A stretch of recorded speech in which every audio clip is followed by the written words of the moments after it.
Hello students. आज हम हमारी कक्षा 3 की हिंदी पाठ्यपुस्तक का 13वां अध्याय पढ़ेंगे, जिसका नाम है अजमेर की यात्रा।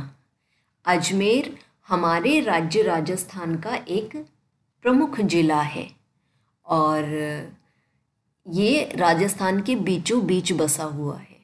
ठीक है, तो क्या आप में से किसी ने अजमेर की यात्रा की है? अजमेर में जो दर्शनीय स्थल हैं उनको देखा है किसी ने?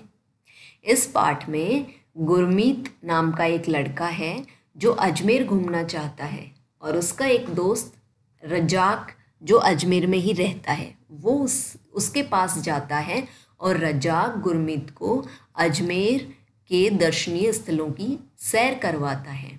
तो इस पाठ में गुरमीत और रजाक के साथ हम भी अजमेर के दर्शनीय स्थलों के बारे में जानेंगे। ठीक है, आइए पढ़ना शुरू करते हैं। गुरमीत अजमेर घूमना चाहता था। उसने रजाक को लिखा था कि वह उसी के घर ठहरेगा। लिखा था यानी उसने पत्र लिखा था उसको कि वो जब अजमेर घूमने आएगा तो उसी के घर ठहरेगा, रुकेगा। उसका घर दरगाह बाजार में है। आज सवेरे जब गुरमीत रेलगाड़ी से उतरा तो रजाक उसे अपने डिब्बे के सामने ही मिल गया। जब गुरमीत रेलगाड़ी से अजमेर पहुंचा तो रजाक उसे लेने आया था और वो उसे अपने डिब्बे के सामने ही मिल गया। उतरते ही उसने पहली बात यही कही, दोस्त, आज तो रेलगाड़ी में मेरा कचूमर ही निकल गया। कितनी भीड़ रहती है इस रेलगाड़ी में। गुरमीत ने कहा कि मेरा तो आज कचूमर ही निकल गया। कचूमर यानी मैं तो बुरी तरह से पिस गया, दब गया, परेशान हो गया इस भीड़ में। भीड़, कितनी भीड़ है इस रेलगाड़ी में, मैं तो दब गया बुरी तरह से। रमजान के महीने में अगर तुम यहाँ आना चाहो तो सोच समझकर ही आना, यूं भी एकदम सीखिया पहलवान हो।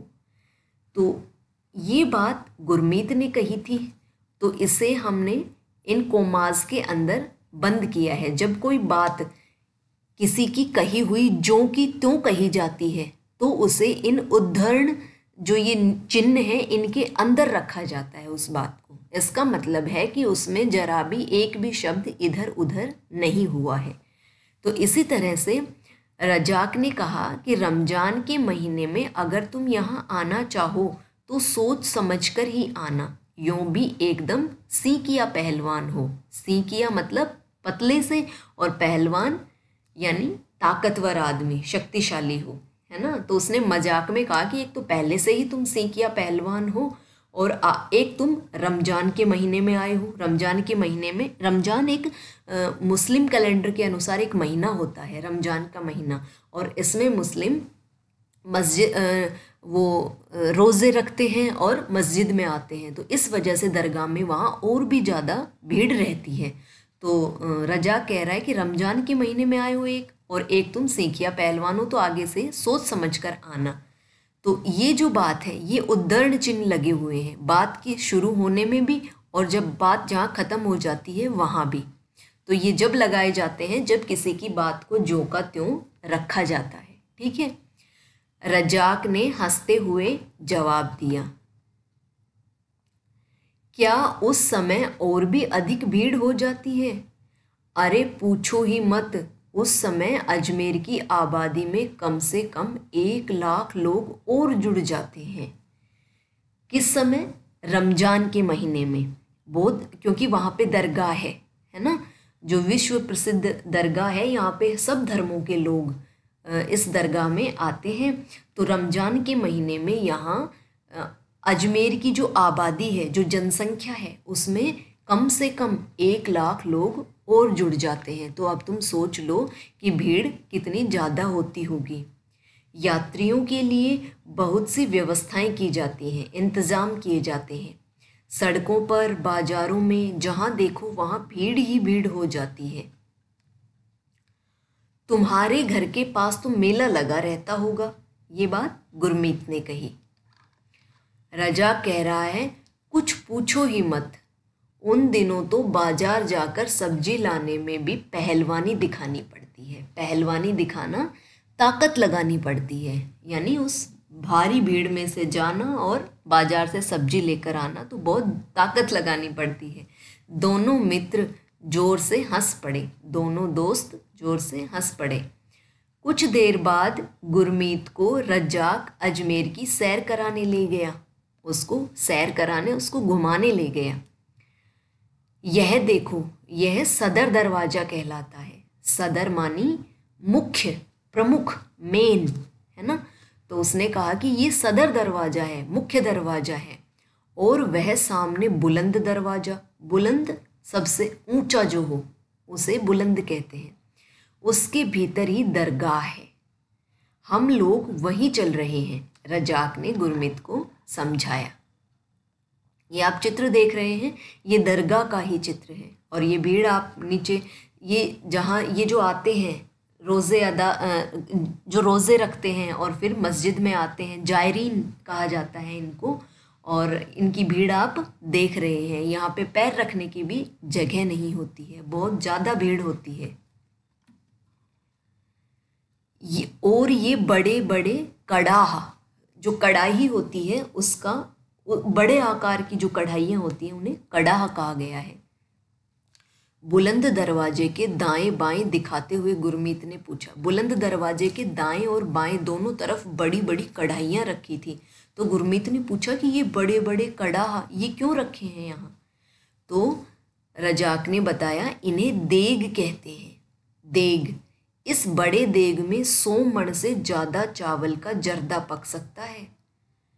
मण किसे कहते हैं? मण कहते हैं 1 मण में 40 किलो के लगभग मात्रा आती है। तो अब आप 100 मण में लगा लो कितनी आएगी, है ना।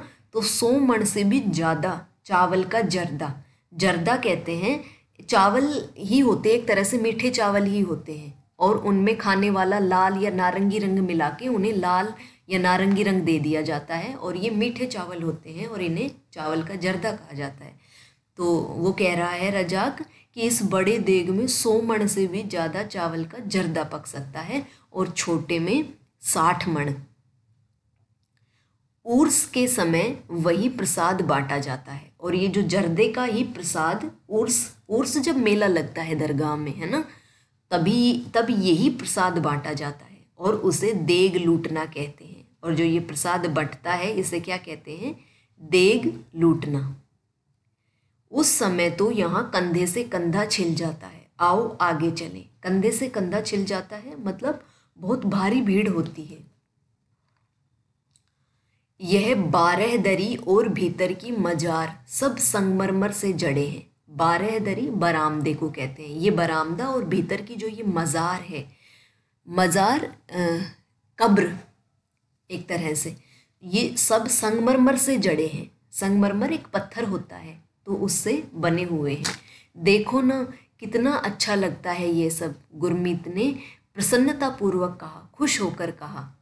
हाँ, अत्यंत शांत और पवित्र, अत्यंत बहुत ज़्यादा शांत और पवित्र। साथ ही गुलाब के फूलों की भीनी भीनी महक भी फैल रही है। भीनी भीनी, हल्की हल्की महक, खुशबू। बाहर आकर गुरमीत ने पूछा, क्यों दोस्त, मजार पर वह चादर कैसी थी? अब गुरमीत तो रजाक मुसलमान है और वो मस्जिद में, दरगाह में जो भी कुछ होता है उसके बारे में अच्छी तरह से जानता है। और गुरमीत ये सब नहीं जानता। तो वो पूछ रहा है कि ये जो मजार पर चादर थी ये कैसी चादर थी? तो रजाक ने उसे बताया, यहाँ चादरें चढ़ाई जाती हैं जब कोई मनौती मनाता है। जैसे हमारे हिंदू धर्म में ये है कि हम कहीं जाते हैं तो एक धागा बांधते हैं और मनौती मांगते हैं, है ना। और लेकिन इस धर्म में ऐसा होता है कि यहाँ चादरें चढ़ाई जाती हैं मजार पे, और चद्दर चढ़ा के और मनौती मांगी जाती है, कोई मनोकामना की जाती है। अब देखो उस पहाड़ी पर तारागढ़ है।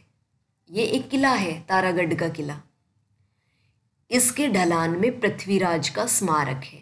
पृथ्वीराज चौहान का स्मारक, स्मारक मतलब जो किसी की स्मृति में बनाया जाता है ना, तो उनकी याद में बनाया गया एक स्मारक है। कौन पृथ्वीराज? जिन्होंने भारत पर आक्रमण करने वाले मोहम्मद गोरी को कई बार हराया था। गुरमीत कह रहा है कि क्या ये वही पृथ्वीराज का स्मारक है जिन्होंने भारत पर हमला करने वाले मोहम्मद गोरी को 16-17 बार हराया था? तो रजाक कह रहा है हाँ वही, चौहान राज जो भारत के सम्राट रहे। रजाक अब आना सागर चलें? रास्ते में ही सोनी जी की नसियां हैं और सुभाष बाग भी देख लेंगे। रजाक ने कहा कि अब हम आना सागर झील चलते हैं और जब हम वहाँ जाएंगे तो उसी रास्ते में सोनी जी की नसियां हैं और एक सुभाष बाग है, वो भी हम देख लेंगे। वह गुंबदों वाला मकान है ना, वह महर्षि दयानंद का आश्रम है। महर्षि दयानंद जो आर्य समाज के वो थे, उनका आश्रम है।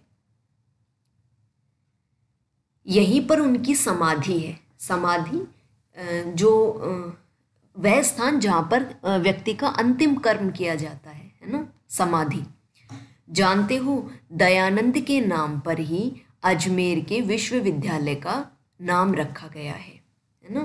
तो महर्षि दयानंद विश्वविद्यालय, तो ये रजाक उसे बता रहा है कि क्या तुम्हें पता है कि दयानंद की समाधि यहीं है और उनके नाम पर ही अजमेर की जो यूनिवर्सिटी है, विश्वविद्यालय है, उसका नाम भी रखा गया है। समाधि के चारों ओर देखो कितना सुंदर दृश्य है, बहुत ही सुहावना, मतलब मन को भाने वाला। इस समय आना सागर में पानी भी काफ़ी है। ये जो झील है आना सागर झील, इसमें पानी भी अच्छी मात्रा में है। दूसरी पाल पर मतलब किनारे पर बच्चों के खेलने और झूलने के बहुत से साधन हैं। और हाँ, तुम चलाना चाहो तो नाव की व्यवस्था भी है। उस झील में नाव की व्यवस्था भी है अगर तुम चलाना चाहो तो। ना बाबा ना, मुझे नाव में डर लगता है, गुरमीत ने कहा। चलो थोड़ी देर बाग में बैठते हैं। गुरमीत ने कहा नाव में मुझे डर लगता है, चलो ऐसा करते हैं थोड़ी देर बाग में बैठते हैं, सुभाष बाग में। आज तो थक गए, कल हम पुष्कर चलेंगे। गुरमीत ने प्रस्ताव रखा कि आज हम थक गए, आज हम बस यहीं ख़त्म करते हैं और हम कल चलेंगे पुष्कर। फिर दोनों घर लौट पड़े, लेकिन रास्ते में दाहिर सेन स्मारक देखना नहीं भूले। दाहिर सेन एक स्मारक आया रास्ते में, वो भी उन्होंने देखा। सुबह पहली ही बस से पुष्कर निकले।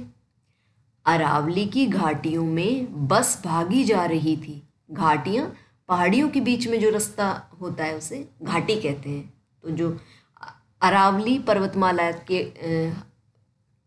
के पास ही बसा हुआ है अजमेर, तो जो पुष्कर जाने का जो रास्ता था वो अरावली की घाटियों में से जा रहा था। तो बस उन घाटियों में से दौड़ी जा रही थी। आधे घंटे में बस रुकी तो मंदिर दिखाई देने लगे। लो आ गया पुष्कर। ये चित्र आप देख लीजिए, ये आना सागर झील का चित्र है और इसमें लोग आपको दिखाई दे रहे हैं। इसके बाद है लो आ गया पुष्कर। इधर देखो ये पुष्कर सरोवर जी, ये आना सागर झील नहीं, ये पुष्कर सरोवर का दृश्य है ना। पुष्कर की जो झील है जिसे पवित्र माना जाता है, ऐसा माना जाता है कि जहाँ स्नान करने से सारे पाप दूर हो जाते हैं, तो ये वो पवित्र पुष्कर झील है। इसके चारों ओर घाट ही घाट दिखाई दे रहे हैं। यही नहा लेते हैं, जानते हो न, तीर्थराज कहलाता है। यहाँ स्नान का अपना महत्व है। जो पुष्कर है वो तीर्थराज, तीर्थों का तीर्थ कहलाता है। यहाँ स्नान करने वाले कहा जाता है कि यहाँ स्नान करना बहुत ही पुण्य का कार्य समझा जाता है। तो कह रहे हैं कि यहीं हम नहा लेते हैं। यहाँ स्नान का अपना महत्व है। लो अब पुष्कर का ब्रह्मा मंदिर देखते हैं। यह दुनिया भर में प्रसिद्ध है। ये जो ब्रह्मा मंदिर है ये पूरी दुनिया में प्रसिद्ध है।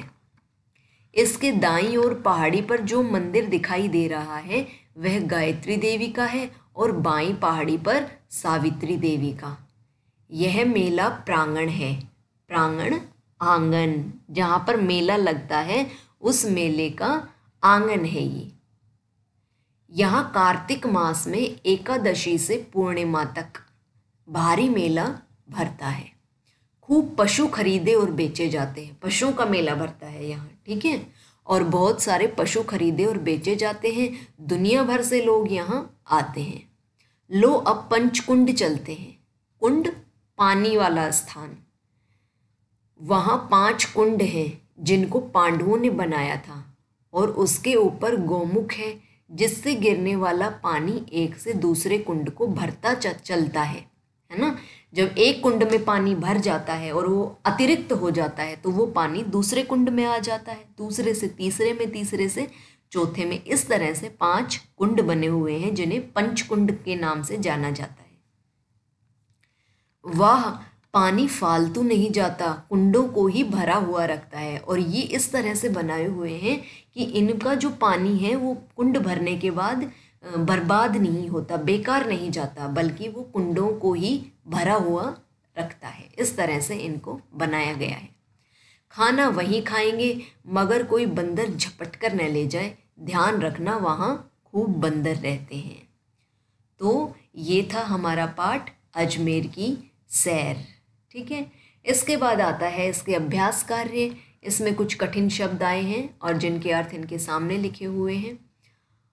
इन सभी कठिन शब्दों को आपको याद करना है और अपनी नोटबुक में भी लिखना है। मज़ार, पीर का कब्र, बारहदरी, बरामदा, रमजान मुस्लिम कैलेंडर के एक माह का नाम, व्यवस्था, तैयारी, प्रबंध, इंतजाम, सदर, मुख्य, मेन, प्रमुख, मण 40 किलो की मात्रा, जर्दा चावल का एक व्यंजन, एक तरह से मीठे ही चावल होते हैं, घाटी पहाड़ों के बीच का रास्ता, गुंबद शिखर, देग बड़ा बर्तन, ठीक है।